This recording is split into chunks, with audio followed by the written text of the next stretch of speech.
Il y a ce moment assez grisant quand on rentre dans une librairie, qu'on voit une table avec 10 livres différents, 10 maisons d'édition différentes, 10 univers, et qu'on se dit qu'on vit peut-être un âge d'or de la diversité littéraire. Sauf que si on regarde un peu derrière les couvertures, on se rend compte que ces 10 livres appartiennent parfois à 2 ou 3 groupes seulement. Et là, on a vraiment l'impression d'avoir été pris pour un couillon. Aujourd'hui, en France, 5 grands ensembles détiennent l'essentiel de l'édition. 5 joueurs qui possèdent une énorme partie du plateau. La question n'est donc pas de savoir si on lit encore des livres. La vraie question, c'est qui décide de ce qui arrive jusqu'à nous. Bienvenue dans le Monopoly de l'édition. Bonjour et bienvenue, ici votre bon vieux Jeannot. Bref, le livre dans nos têtes, c'est quelque chose de très intime, parfois même sacré. Et c'est précisément pourquoi ce dont je vais vous parler aujourd'hui est peut-être quelque peu inconfortable. Parce que le livre, au-delà de ce qu'il représente pour nous, c'est aussi un objet matériel, un produit, qui circule dans une industrie extrêmement structurée, avec ses règles, ses rapports de force, ses gagnants, ses perdants, et son plateau de jeu. Et ce plateau, eh bien il ressemble de plus en plus à un Monopoly.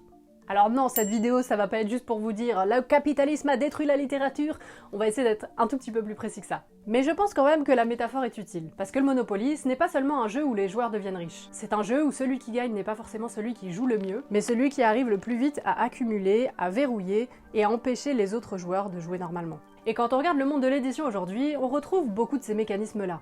Alors avant de lancer les dés, il faut qu'on fasse un truc important. Il faut qu'on comprenne qui est autour de la table, qui possède quoi, et quelles sont les règles du jeu. Parce que c'est souvent là que tout se joue, et pas seulement dans le talent des joueurs. Alors avant de jouer, déjà, c'est quoi un éditeur ? Avant même de parler de concentration, des groupes ou des rachats, il faut revenir à une question essentielle qu'on pense connaître, mais je me dis que ça peut être bien de reposer la base. Qu'est-ce que c'est qu'un éditeur ? Dans La trahison des éditeurs, écrit par Thierry Discepolo, qui m'a beaucoup accompagné pour cette vidéo, la réponse est assez claire, et surtout beaucoup plus large que ce que l'on imagine.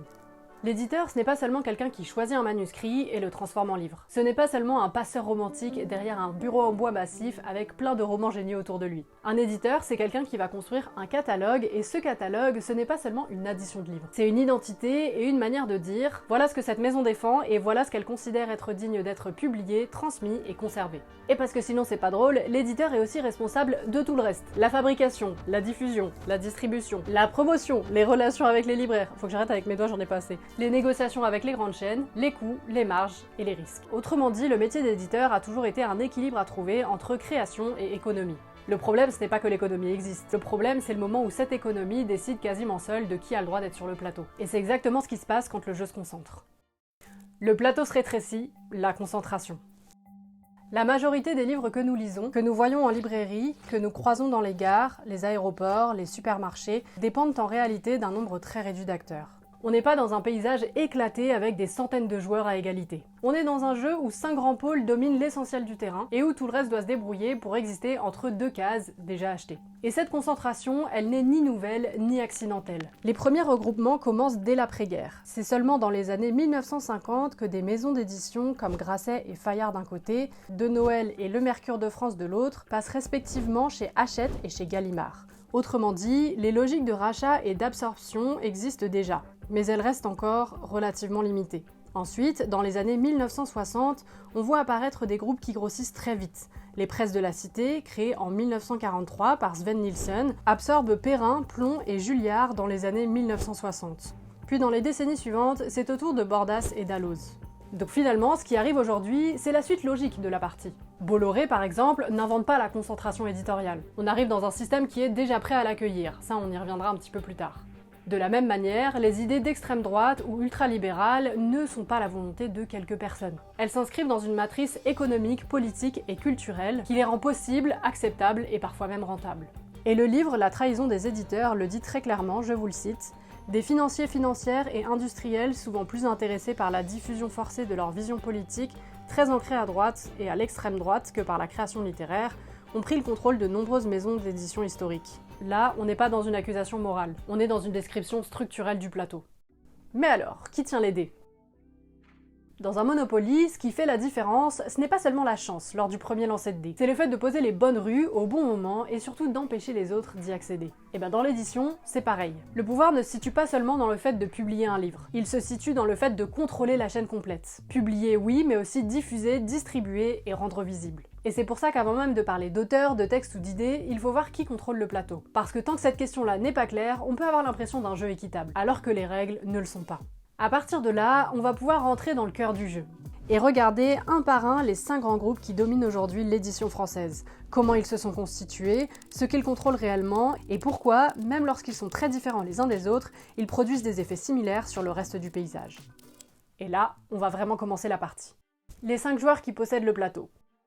Bon, maintenant que c'est clair, que les règles sont posées, qu'on a compris qu'on n'était pas dans un petit jeu de cartes tranquillou entre amis, mais dans un jeu de Monopoly avancé avec des billets, des rues, des hôtels déjà bien occupés, il faut regarder ce qui est réellement autour de la table. Parce que dans le monde de l'édition française, aujourd'hui, ils sont pas 50. Ils sont 5 grands pôles. 5 ensembles qui dominent l'essentiel du terrain, chacun à sa manière, avec son histoire, ses stratégies, ses angles morts, et un point commun, ils structurent le jeu pour tout le monde, y compris pour celles et ceux qui ne font même pas partie de leur équipe. Je vais vous les présenter un à un, calmement, factuellement. Je vais pas tous les mettre dans le même sac puisque ce serait faux, mais je vais pas non plus faire semblant qu'ils ont pas tous un immense pouvoir. On commence avec Hachette, le joueur historique. On commence par Hachette parce que dans ce Monopoly-là, c'est un peu celui qui est assis à la table depuis le début du jeu. Fondé au début du 19e siècle, présent partout dans le monde, avec des centaines de marques, des milliers de nouveautés par an, Hachette, c'est une machine éditoriale absolument gigantesque. Mais ce qui fait sa force, ce n'est pas seulement le nombre de livres qu'il publie, c'est qu'historiquement, Hachette est un acteur central de la diffusion et de la distribution. Autrement dit, il ne se contente pas de publier des livres, il contrôle aussi comment et où il arrive aux lecteurs et aux lectrices. Et là, on touche un point essentiel du Monopoly. Dans le jeu, il y a les rues, mais il y a aussi les gares. Et celui qui possède les gares, même si c'est pas les rues les plus glamour, eh bien, il encaisse à chaque tour. Dans l'édition, les gares, ce sont les circuits de diffusion massive, les relais notamment. Historiquement, la librairie Hachette a conservé une position quasi monopolistique de ces espaces. Ce sont des lieux où on achète un livre, vite, sans trop réfléchir, souvent parce qu'on n'a pas le temps. Et ce qu'on y trouve structure énormément ce qui s'y vend. Aujourd'hui, Hachette appartient au groupe Vivendi, lui-même contrôlé par la famille Bolloré. Et ça ne veut pas dire que Bolloré écrit les livres, ni que tous les éditeurs d'Hachette pensent la même chose. Mais ça veut dire que le livre est intégré dans une stratégie industrielle et médiatique beaucoup plus large, qui dépasse largement la seule question littéraire. Case 2, Editis, le joueur racheté, revendu, optimisé. Deuxième grand pôle, Editis. Editis, c'est le numéro 2 de l'édition française. Et son histoire récente est très révélatrice de ce qu'est devenu le livre pour certains acteurs économiques. Editis a longuement appartenu à Vivendi, avant d'être revendu pour des raisons de concurrence, et il est aujourd'hui détenu par Daniel Kretinsky, milliardaire tchèque, dont la fortune s'est construite dans l'énergie, l'industrie, les infrastructures. Autrement dit, le livre n'est pas son cœur historique de métier.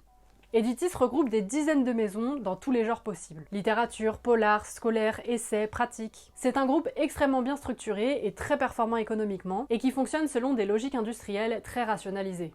Dans un Monopoly, c'est le joueur qui calcule très bien, qui sait exactement quelles rues rapportent, lesquelles doivent être achetées et lesquelles doivent être revendues. C'est pas du tout un jugement moral, c'est une description du modèle, moi je veux pas de problème. Case 3, Madrigal, le joueur patrimonial, celui qui possède les rues de prestige. Madrigal, c'est le groupe qui rassemble Gallimard, Flammarion, Casterman. Et là, on est dans une autre configuration. Gallimard reste une maison familiale avec une histoire, un prestige immense, une place centrale dans l'imaginaire littéraire français. Mais il ne faut pas confondre culture et absence de pouvoir économique. Madrigal est un groupe puissant, qui possède des marques extrêmement fortes, très présentes en librairie, très visibles. Et la trahison des auteurs raconte des scènes très concrètes. Par exemple, lorsqu'un éditeur de collection se plaint que ses guides de voyage ne se vendent pas, mais qu'on lui rappelle qu'il est en concurrence avec le guide du routard qui est fait par Hachette et qui se vend dans les relais. Autrement dit, même des maisons dites indépendantes se heurtent à des rapports de force très matériels. La concurrence ne se joue pas seulement sur les textes, mais sur l'accès aux lieux de vente. Dans le Monopoly, Madrigal, c'est celui qui possède les Champs-Élysées. C'est pas celui qui a le plus de cases, mais ce sont des cases qui comptent quand même énormément. Case 4, Média Participation. Le joueur discret, mais incontournable. Média Participation est en général moins cité dans les grands débats publics, mais son rôle est absolument central. Le groupe est très présent dans la bande dessinée, la jeunesse, l'édition religieuse, avec des maisons comme Dargaud, Dupuis, Le Lombard. C'est un groupe extrêmement structurant pour des pans entiers de la production culturelle, notamment ce que lisent les enfants et les adolescents, adolescentes. Lui, c'est typiquement le joueur qu'on sous-estime et à la fin de la partie, on se rend compte qu'il occupe la moitié du plateau dans un quartier précis. Case 5, Albin Michel, le joueur indépendant mais obligé de négocier. Albin Michel occupe une place très particulière. C'est une maison indépendante au sens capitalistique. Elle n'appartient pas à un grand groupe industriel, elle reste familiale. Mais elle est aussi l'un des éditeurs les plus puissants sur le marché français. Et cette puissance repose aussi sur des choix contraints. Albin Michel confie depuis longtemps sa diffusion à Hachette. Pas par idéologie, mais par nécessité. Ce que ça montre, c'est que même les grands éditeurs indépendants ne jouent pas hors du Monopoly. Ils négocient avec lui. Ils s'adaptent aux règles existantes parce que refuser de jouer, c'est souvent disparaître. Ce que les joueurs ont en commun.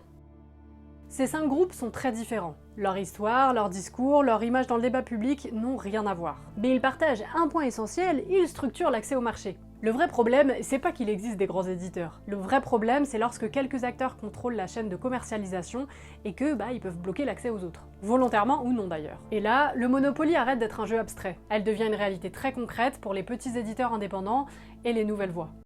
Les joueurs intermédiaires. À ce stade, il faut donner une nuance importante, sinon ça va donner un aspect beaucoup trop simpliste à tout ça. Quand on dit que 5 gros groupes dominent l'édition française, on peut pas dire que le reste serait marginal ou insignifiant. En réalité, il existe une poignée de groupes plus petits. Ils sont présentés parfois comme indépendants ou alternatifs, mais ils participent eux aussi à cette concentration. On pourrait les appeler les joueurs intermédiaires du Monopoly. Clairement, ils possèdent pas tout le plateau. Ils possèdent pas de gare, mais ils achètent des rues, voilà, de temps en temps. Ils s'installent petit à petit dans le plateau. On peut citer par exemple Bayard, Delcourt, Actes Sud, Trédaniel, Libella, Ramsay ou encore Elidia. Ces groupes-là ne sont pas comparables à Hachette ou Editis en matière de puissance brute. Mais à leur échelle, ils achètent, ils agrègent et ils élargissent leur catalogue. Alors, petit à petit, ils réduisent le nombre d'acteurs réellement autonomes sur le marché. Ce mouvement est loin d'être théorique. En 2024, Humensis et Éditions Bourgeois ont été rachetés, montrant bien que la concentration ne concerne pas seulement les très grands groupes, mais aussi tout un écosystème intermédiaire qui se structure en permanence. Autrement dit, le Monopoly ne se joue pas entre 5 géants qui écraseraient tout le reste. Il se joue aussi dans des zones intermédiaires où des groupes plus modestes, mais très actifs, finissent souvent par verrouiller l'accès au jeu, et ça, sans trop faire de bruit. Et c'est pour ça que la situation est particulièrement difficile pour les maisons d'édition indépendantes. Parce qu'elles ne sont pas seulement prises en étau entre les grands groupes et le marché. Elles sont aussi encerclées par ces acteurs intermédiaires qui prennent de plus en plus de place. Partie 3, les petits joueurs, les maisons indépendantes. À ce stade, on a le plateau. On a les gros joueurs, on a compris qui possède quelle rue, qui possède les gares, et qui encaisse même quand ça bouge pas. Mais alors une question semble surgir de manière presque automatique, mais les maisons d'édition indépendantes, elles sont où dans tout ça? Elles sont là. Elles ont pas disparu, non. Elles tiennent le coup. Et c'est important de le dire, parce que sinon on va vers un discours catastrophiste qui représente pas du tout la réalité. En France, il existe des centaines, voire même plus, de maisons d'édition indépendantes de taille petite et moyenne. Elles publient des textes exigeants, audacieux, politiques, expérimentaux et parfois magnifiques. Souvent, ce sont elles qui prennent les vrais risques littéraires. Celles qui publient les premiers romans un peu improbables, les essais qui dérangent, les voix minoritaires, et toutes les formes qui rentrent pas dans des cases. Donc non, le Monopoly n'a pas tout rasé. Mais, parce qu'il y a toujours un mais, dans un Monopoly, tout le monde peut jouer, mais pas avec les mêmes conditions. Alors les maisons indépendantes, elles jouent avec moins de billets, moins de marge, moins de sécurité, et surtout, beaucoup moins le droit à l'erreur. Quand une petite maison d'édition se plante sur un livre, ça peut mettre en danger toute sa trésorerie. Quand un grand groupe se plante, il compense ailleurs. Sur une autre rue, une autre gare, une autre filiale. Et ça, c'est pas du tout une question de talent ou de compétence, c'est une question de structure du jeu.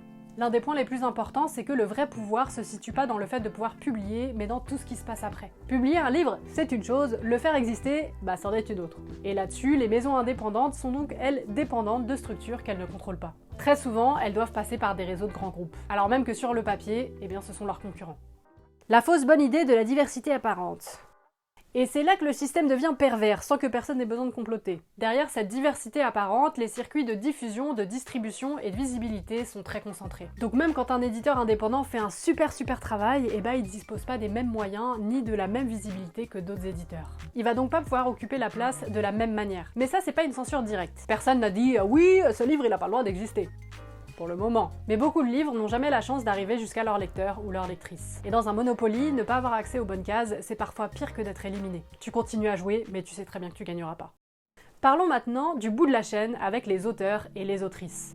Là, on arrive à un point absolument central et souvent mal compris. Parce que lorsqu'on parle de concentration, on parle de groupes, d'éditeurs, de stratégie économique. Mais au bout de la chaîne, il y a des personnes très concrètes, les auteurs et les autrices. Plus le marché se concentre, plus les grands groupes ont tendance à réduire leur prise de risque. Résultat, les premiers romans sont plus difficiles à publier dans des grandes maisons. Les textes atypiques sont plus facilement écartés, et les carrières sont de plus en plus pensées en termes de rentabilité rapide. C'est pas une censure idéologique frontale, c'est une sélection économique. Et ça, pour les jeunes auteurs et autrices, ça change tout. Parce qu'ils arrivent sur un plateau où les règles sont déjà fixées, les risques sont mal vus et on leur demande de ressembler à quelque chose qui a déjà fonctionné.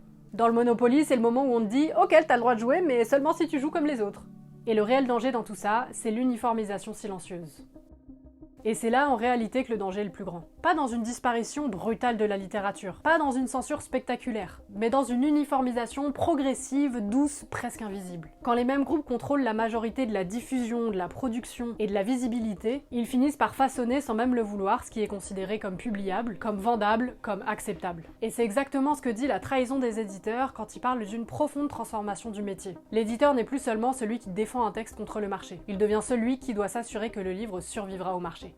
Dans un Monopoly, à la fin, il reste très peu de joueurs. Et ceux qui restent se ressemblent de plus en plus. Et maintenant qu'on a vu ce que ça change pour les auteurs et les autrices et les maisons d'édition indépendantes, il faut qu'on s'attarde sur un point précis, un point qui est très important. Il va falloir qu'on parle de Bolloré et pourquoi son cas cristallise quelque chose de plus large. Partie 4, Bolloré, l'accélérateur, pas l'inventeur. À ce stade, il y a un nom qui plane au-dessus de notre plateau depuis un petit moment. Et on n'a pas vraiment envie de le poser au centre de la table. Et si je l'ai pas fait plus tôt, c'est pour une bonne raison. Parce que sinon, à mon sens, on prend le problème complètement à l'envers. Ce nom, c'est Vincent Bolloré. Et il faut être très clair tout de suite puisque c'est un point essentiel de cette vidéo. Bolloré n'invente pas la concentration éditoriale. Dans Déborder Bolloré, il y a une phrase qui remet exactement les choses à l'endroit et je la garde telle quelle parce qu'elle est centrale. Il ne faut pas vendre la chose à l'envers. Bolloré n'invente pas la concentration éditoriale avec le rachat d'Hachette par Vivendi en 2023. La structure même de l'économie du livre était déjà perméable à l'apparition d'un tel personnage. Autrement dit, Bolloré, c'est pas un bug dans le système, c'est le produit logique du système. Dans un Monopoly, c'est pas le joueur qui arrive en cours de partie avec beaucoup d'argent qui pose problème. Le problème, c'est que les règles lui permettent d'arriver avec autant d'argent et de verrouiller le jeu après. Alors, pourquoi est-ce que je m'arrête sur lui? En réalité, il partage avec les autres grands groupes au moins deux caractéristiques communes dans ce Monopoly de l'édition. Et elles sont absolument centrales. D'abord, la possession des médias. Bolloré possède des médias, on le sait, et c'est un point essentiel de son pouvoir. Mais il n'est pas le seul. Editis, par exemple, appartient à un groupe qui possède aussi des titres de presse, comme Franc-Tireur. La porosité entre édition et médias, c'est pas une exception. C'est plutôt même une configuration partagée par plein d'acteurs du secteur. Ensuite, la question des librairies. Là encore, Bolloré n'est pas le seul. Editis est lié à la Fnac, qui est l'un des principaux réseaux de vente de livres en France. Et de son côté, Madrigal possède aussi un réseau d'au moins une dizaine de grandes librairies. Autrement dit, le fait de posséder des maisons d'édition, des points de vente et des médias, c'est pas une singularité pour Bolloré. C'est même plutôt une tendance assez lourde du secteur. Ce qui distingue Bolloré, ce n'est donc pas l'existence de ces leviers, mais leur concentration à très grande échelle et surtout la cohérence idéologique avec laquelle ils sont mobilisés. Là où d'autres grands groupes disposent de briques de pouvoir, Bolloré les articule de manière beaucoup plus systématique. Alors pourquoi parler autant de Bolloré et pas des autres? Parce que Bolloré concentre plusieurs types de pouvoir à la fois. Avec le groupe Vivendi, il ne contrôle pas seulement l'édition, il contrôle aussi des médias, des chaînes de télévision, des journaux, des maisons de production, de la publicité et surtout des circuits de diffusion. Dans le Monopoly, ce n'est pas seulement quelqu'un qui possède des rues, c'est quelqu'un qui possède les rues, les gares et une partie de la banque. Alors quand un même acteur peut publier des livres, contrôler leur visibilité médiatique et influencer les lieux où ils sont vendus, on est sur une autre échelle. Relais, les gares du Monopoly. C'est ici qu'il faut parler des relais. Je vous ai déjà un petit peu parlé de la Fnac et c'est important d'expliquer pourquoi il y a une différence entre le fait de posséder des Fnac et posséder des relais. La Fnac, c'est un lieu où l'on va pour choisir un livre. Relais est un lieu où l'on achète un livre parce qu'il est là. Et dans un système de concentration, ce sont précisément ces lieux-là où le choix est contraint, qu'ils ont le plus de pouvoir sur ce qui se vend et donc sur ce qui existe. Parce que relais, ce sont des librairies de gares, d'aéroports, des lieux de transit. Et dans la vie réelle, ce sont probablement les points de vente de livres les plus puissants de France, même si on n'y pense pas spontanément comme à des librairies au sens noble du terme. On y achète des livres vite, souvent sans conseil, souvent par défaut, et ce qu'on y trouve façonne énormément les ventes. Historiquement, la librairie Hachette a conservé un quasi-monopole de ces espaces, et aujourd'hui, à travers Lagardère Travel Retail, ces lieux sont intégrés à l'écosystème contrôlé par Vivendi, donc par Bolloré. Mais là, il faut apporter une précision importante, sinon on simplifie trop. Relais ne fonctionne pas seulement comme le prolongement d'un groupe unique. Dans la réalité, Relais fonctionne plutôt comme un club. Depuis 2009, dans les vitrines meilleures ventes des relais de grandes gares comme Lyon, Montparnasse, Austerlitz à Paris, Saint-Charles à Marseille ou Montabio à Toulouse, on trouve presque systématiquement les mêmes groupes. Toujours au moins un livre de Gallimard, souvent un ou deux folios. Le groupe Editis et Hachette sont très présents, mais Gallimard, La Martinière et Albin Michel ne sont jamais bien loin. Puis viennent Flammarion et Actes Sud. Et ce n'est pas qu'une impression. Entre la fin de l'année 2010 et le milieu de l'année 2011, ces 7 groupes cumulent à eux seuls 92,5% des titres exposés dans ces vitrines. Sur la même période, seuls 7 éditeurs n'appartenant pas à un groupe y apparaissent. Autrement dit, Relais n'est pas seulement un lieu dominé par un acteur, c'est un espace où les grands groupes se partagent la visibilité et ferment collectivement l'accès aux autres. Relais est un lieu où la visibilité est rare, chère, limitée et souvent réservée à un petit groupe. Il ne s'agit pas de dire qu'il y a une censure frontale. Personne ne supprime des livres à coups de ciseaux. Mais il y a ce qu'on peut appeler une censure structurelle ou une censure par la diffusion. Si un livre n'est jamais présent dans ces lieux-là, s'il n'est pas visible dans les espaces où des millions de personnes achètent un livre sans préméditation, alors son existence commerciale est très largement limitée. Dans le Monopoly, ne pas posséder de gare, c'est pas seulement perdre un avantage, c'est accepter de payer à chaque tour. De l'édition à l'idéologie.